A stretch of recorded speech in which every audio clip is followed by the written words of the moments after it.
tricked by an orchid mantis, no bigger than a sugar cube. This sophisticated hunter is one of the world's best disguised predators.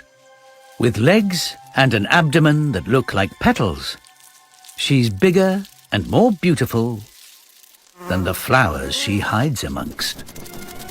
She's chosen her spot well. The center of a bee highway. Simply irresistible. She strikes twice as fast as you can blink, but success blows her cover. The diner could become dinner herself. But orchid mantises have many talents.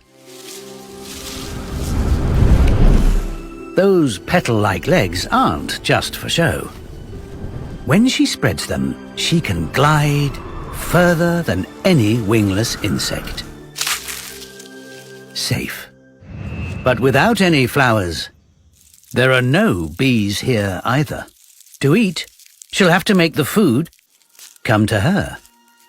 Like a flower, she releases an intoxicating perfume, an artful imitation of the chemicals a bee uses to attract its hive mates. Straight into her clutches. Armed with so many exceptional talents, she can eat almost anywhere.